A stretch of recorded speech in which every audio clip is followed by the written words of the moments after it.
It takes a brave and independent mindset to go tiny. If you are trying to figure out your tiny pivot, this podcast is here to inspire and connect you with the other unconventional, gritty, inspirational people within this community.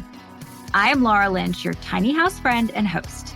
On this show, we are always going to come back to money because as a financial planner, this is the question I hear the most. How do I make this work for me financially? Well, that's my jam, so jump in, let's go. New episodes drop every Thursday. Hey, everybody. Laura here. It is just me this week, and I thought we would take an exciting and nerdy deep dive into a topic that may have been on your mind or maybe on your mind, and that is home equity. So for those of you who are listening on the podcast in audio only, I just want to let you know that I am going to be showing a whiteboard, which I'll be talking through the numbers. So if you're just listening, that's totally fine. But if you are sort of a visual learner and you want to get a little bit deeper into the numbers, I will be using a whiteboard and showing that content on the YouTube channel. So perhaps you want to pause and switch gears over to YouTube. This is episode 40. On YouTube, the channel is at Less House More Moolah Pod. So pretty easy to find it there. So I have, in my conversations with folks within the tiny living community, continued to talk about home equity.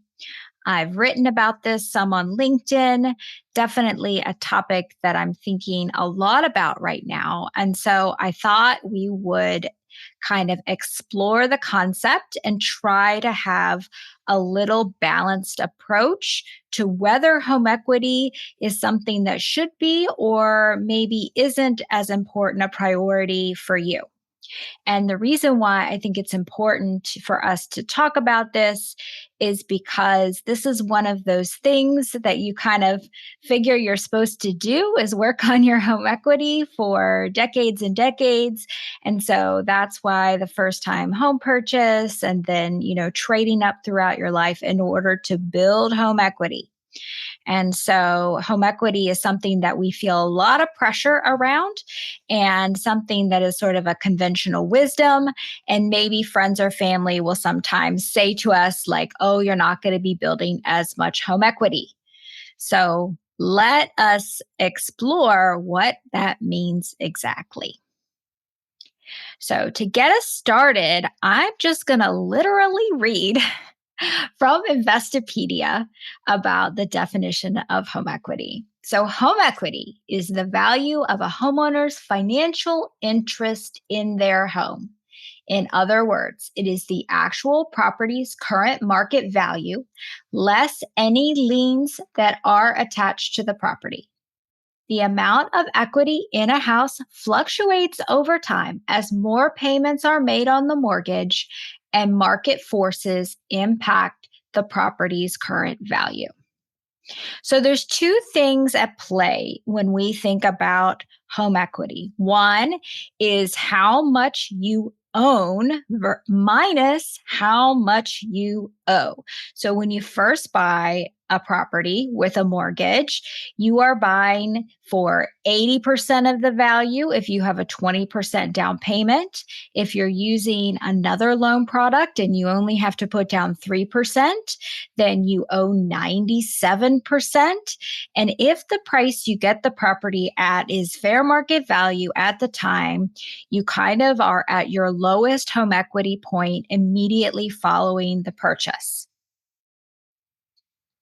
The other thing at play is what is going on in the housing market. And so this is where people really are kind of talking about the home equity piece because people have this understanding that real estate values go up over time. And so historically speaking, On average, residential real estate since 1968 has gone up at about 5.4%. This varies significantly depending on where you are. Obviously, different areas of the country have seen their property values soar, whereas other areas of the country may have seen values go down. Likewise, markets fluctuate based on supply and demand trends, based on what's going on with interest rates. And so, real estate, just like any other investment, has some risks associated with it when it comes to what the market is going to do. So, in the whole home equity part of the equation where it's really about how much you have paid off. So, how much ownership you have. If your property is getting paid off in a 30-year mortgage, then the idea is at the end of 30 years, you will have full ownership of the property if you stay on the payment schedule.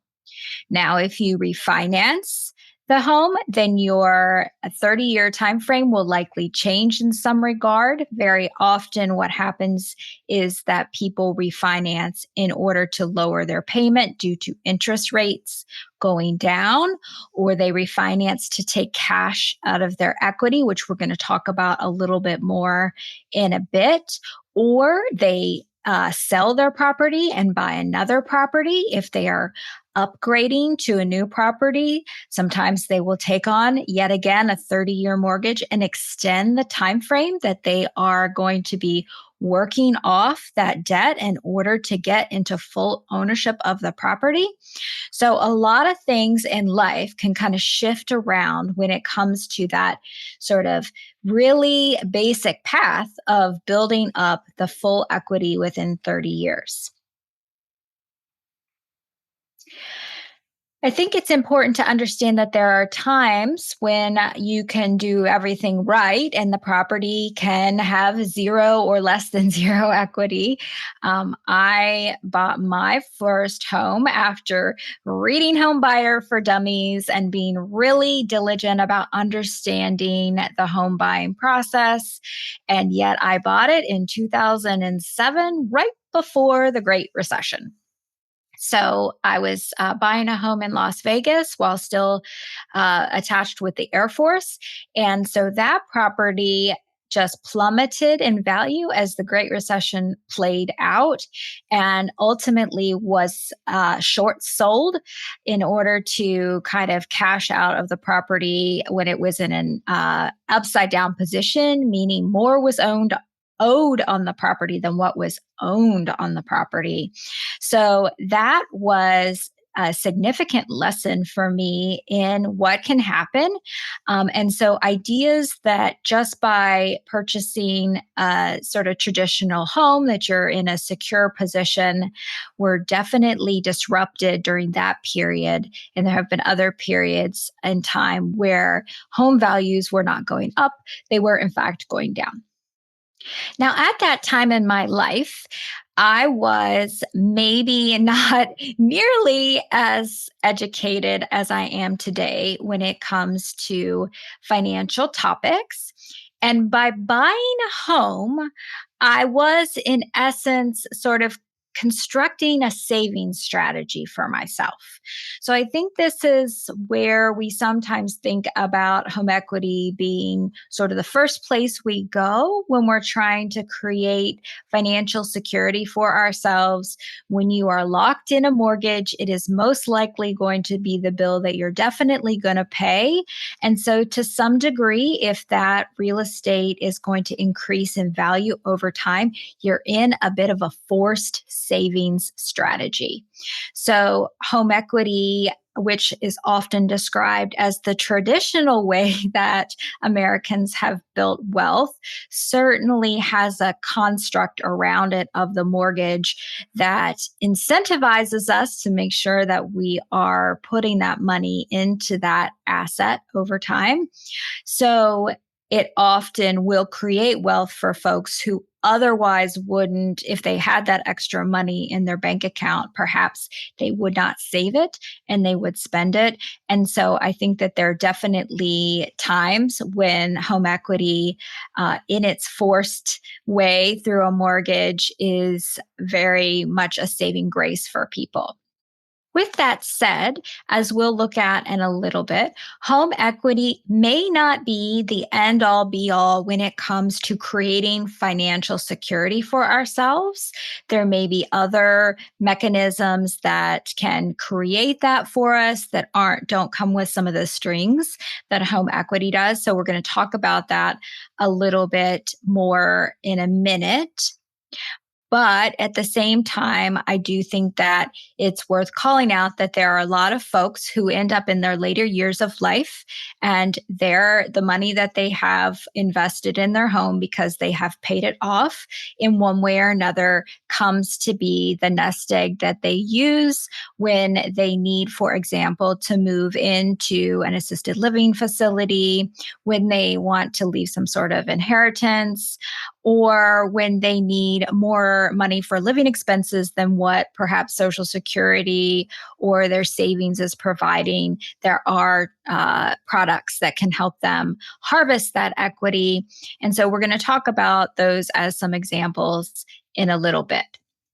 When we talk about traditional ways that Americans have built wealth, I think it's important to tease out that word a little bit and understand that, for example, the 401k was not created until 1978. And that prior to the 401k being created, a lot of the burden of financial security in later years fell on employers, on other family members. There were lots of other ways that we created financial security for our later years that did not involve actually creating wealth in an asset one way or another, and that families often took care of their elder relatives. And so this modern experience that we have of feeling the pressure to save enough money to make sure that we have all of our living expenses for 3 or 4 decades of no employment is kind of a new phenomenon and something that we should be thinking critically about and figuring out what our blended strategy of support and savings, et cetera, can do for us when it comes to making sure that over the long term that we're going to be okay. So now we're going to take a look at some numbers. And once again, for those of you who are listening audio only, this recording is on YouTube at Less House More Moolah Pod. And there you can see these numbers in visual on the whiteboard. But I wanted for us to look at some important calculations in order to better understand this home equity equation that we are talking about in our lives. And so the first one is to understand the cost of ownership of an average home at current interest rates. So I have used a very basic mortgage calculator from mortgagecalculator.org to show what $40,000, which is the US average home price in 2023, when you look at it over 30 years at 7% interest, which is about where we stand right now from an interest rate perspective. So I did not include a down payment in this equation because I wanted to show total interest and total principal. I also did not include any PMI. I didn't include any home insurance. I did not include any taxes. I did not include maintenance costs. So understanding that there are certainly more costs than this to buying the average home is important. But just for the pure purposes of talking about the difference between what you own in a home minus what you owe in a home really comes down to this equation of principal and interest of a mortgage. So $430,000 at 30 years at 7% interest comes out with a monthly payment of $2,860. We're going to talk about this a little bit more in a minute. And then our total principal being $430,000 that we would have paid over those 30 years. And that 7% interest is calculated at $599,888. So in my case, I was able to use VA home loan, which allowed me to finance 100% of the mortgage. And so this would be an example of what a VA home loan would look like today if 100% was financed. The total cost when you take the principal of $430,000, which is the purchase price of the average US home in 2023, and you look at the 7% interest that's paid over 30 years on that, that's $599,888. The total dollars spent on that home over 30 years is $1,029,888. So $1 million needed to purchase a $430,000 home over 30 years based on current interest rates. So when we think about home equity, right, we understand that over 30 years, we're going to pay off that 430,000 plus all the interest that goes along. So we will have paid $1 million. And then if we wanted to estimate what potentially on average that home might be worth at the end of that 30 years, we can look to the average growth rate of real estate since 1968 of 5.4%. Again, this is an average. This varies significantly depending on where you are. As we kind of say sometimes, nobody and nothing is average. So it's important to understand that this varies significantly and has a lot to do with different market areas. But just getting in, just for illustrative purposes and thinking through what the growth might look like if you take $430,000 and you give it a 5.4 compounded annually interest rate over 30 years using this very simple calculator at investor.gov, you'll see that there is a potential value on this property of $2,082,988 in 30 years. So definitely some compounded growth there of that 430,000 over that time frame. So then on the side here, I do a little calculation to remind ourselves that we actually didn't spend 430,000. We actually spent $1,029,888. So when we take the $2,082,988 and we subtract out the $1,029,888 that we spent on principal and interest, we see that our actual net growth there is $1,053,099. Net growth, of course, is just reminding ourselves that we did have to spend more than the principal value in order to get our full ownership of the home because we did have to pay someone interest for 30 years to borrow their money. That doesn't mean that the value of the property, the estimated $2 million, is not equity. It certainly is. But just understanding that difference between what we spent and what we have grown our valuation to is an understanding that home equity is not all growth for us because we did have to pay that interest over 30 years. So moving on to the next concept, I wanted to kind of explore if we do have $2 million in home equity at the end of 30 years, what exactly can we do with that? That's the crux of the matter. That's why everyone's saying, build home equity because it's a tool. So what can we use home equity for? So home equity has a couple of different ways to get access to it. I've listed a few things here. They are the home equity line of credit, which is basically you take out a line of credit on the value of your home. You can do a home equity loan, which is more of a lump sum loan against the value. You can do a cash out refinance, whereas you get cash in your pocket. That isn't in a loan fashion, although it really is. So we'll talk about that.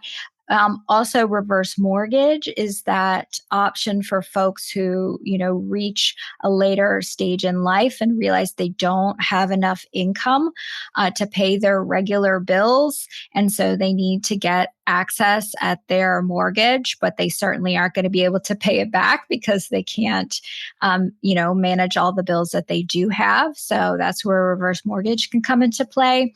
And finally, there is the sell and the buy, and we'll kind of talk about that a little separately. When it comes to all of those other items, home equity line of credit, home equity loan, cash out refinance, reverse mortgage, all of these things are another loan. So they may replace the existing loan. They may be a secondary loan. Each one has its own specific details, but all of them come with interest and fees. So I have been getting a ton of solicitations by my mortgage servicer at the moment, really, really strongly urging me that I need to do a cash out refinance because I have equity in my home. And so when I was doing some more research on this, because of course we don't all deal with this every single day, I realized when reading about it that a cash out refinance means that they are going to give me some money in a check or a direct deposit into a bank account. And what's going to happen with that value that I have removed from my loan will be that they will take my existing mortgage, they will add the amount of money that I have cashed out back into the loan, and then reassign a new interest rate at higher interest rates. And today's interest rates are double what my interest rate currently is. So essentially, I would have a larger mortgage with a higher interest rate. So therefore, much, much larger payment. So in a rising interest rate environment, which we're in, interest rates have been going up since 2022. We have to be very critically thinking about some of these offers that we're getting and realize that we are not in the interest rate environment that we may have been in before if we were lucky enough to purchase before interest rates went up. But the bottom line is that all of these options come with interest and fees. Why? Because our homes are a single asset all together in one package. And we don't have an ability to break off the third bedroom and sell it for $100,000 free and clear and put that money in our bank account or buy a tiny home with it, right? It is all one asset. So anytime we are getting some equity out of that asset, if we are still owning the property, even if we own it free and clear because we already paid off the mortgage, we're going to be back in a loan situation, paying someone interest and fees, having to go through a loan approval process, and being subject to interest rates where they are today. So even though home equity can sound like a really nice thing to have in your back pocket, when you pull it out of your back pocket, there are some strings attached. And I think this is the part that we don't often recognize when we talk about home equity and all of its many benefits. We forget that we have those strings attached. Now, there are times when using our home equity may be the best solution we have if we have significant debt at higher interest rates than what we would have on a home equity loan, for example. We might be able to sort of self-consolidate our debts, reduce our interest payment, and be able to pay off our debt more quickly by sort of shifting that debt over to home equity loan rather than continuing to pay on high interest credit cards. As I mentioned, the reverse mortgage is sometimes a last resort for folks because all of their money is tied up in their home. And this is exactly the point that I want to make, is that home equity is something that we don't have easy access to. It's not super flexible. It does come with strings attached. And so maybe by spending so much of our time and energy and focus building up home equity over all these many decades, we are not getting free and clear access to financial security. And so, if we rethink what we purchase and maybe spend a little bit less on our home, build up a little bit less home equity, but then are smart and also save elsewhere, we may create more flexibility for ourselves and more security from the standpoint that we don't have to get a good credit approval in order to get access to our own money. The last thing that I pointed out on this slide is the sell and buy. And of course, that has a lot to do with the circumstances of the sell and buy. If we sell our $430,000 home and buy a $600,000 home, we take that equity that we have in the first home, it gets moved over to the next home, and then we take the difference, and that ends up in a new mortgage at new interest rates. This is why there are so few houses available right now, is because most people who have a home at a lower interest rate from prior to 2022 have no interest in getting a higher interest rate and upgrading or downgrading their home right now because they understand the significance of the difference in interest rate. The great thing about the tiny option is a little bit of a hack here where we can sell a regular house, take the equity, buy a tiny house, perhaps free and clear, and then be done with the mortgage altogether. So it really depends on what happens with the sell and the buy. Obviously, selling and buying comes with its own set of costs when it comes to the fees of processing a real estate deal, real estate agents, and all of that. But in any case, a sell and a buy down is one situation in which you can get out your equity without continuing to have to pay more interest to use it. So, very interesting sort of different ideas around how we actually use the home equity. So, as a comparison, I am now showing a slide where we, instead of buying a $430,000 home, we buy a $100,000 tiny home as an example. Purchasing tiny home on a loan right now is generally a much higher interest rate. So I have a 12% interest rate in here based on some conversations I've had recently about what's going on in the lending market. The great thing is if you borrow $100,000 at 12% for 4 years, you still pay less on a monthly basis than you do on the $430,000 home at 7% over 30 years. So again, I have used mortgagecalculator.org here. I have put in a $100,000 principal loan with zero down payment with an interest rate at 12%, paying it off in 4 years. And I have calculated the payment. And so the payment is $2,633.38. Back at that $430,000 house that we talked about a few minutes ago, that was $2,800 a month. So this is a little bit cheaper. Then we pay it off with total payments of $126,402. So we only pay interest of $26,402. So you can see that there's a very significant difference. Whereas when we bought the $430,000 home, we paid well over $430,000 in interest for 30 years. And here, when you buy a $100,000 home, you only pay about a quarter of that in interest, $26,000. So we get it paid off and we become debt free in 4 years. And then we have spent a lot less on the home, less than a third of what the regular tiny home calculation was. So again, I have not included taxes and insurance here. It's not an apples for apples comparison. Tiny homes are very different in this regard. I have not included maintenance in here either. Obviously, tiny homes, depending on where they're situated, may come with, all kinds of interesting costs that we are not talking about here for moving it. There's fuel costs and all of that. But in any case, I just wanted to do a very simple calculation to understand what we would have here if we were to do a mortgage on $100,000 over 4 years. So what? We get the home paid off in 4 years. We become debt free.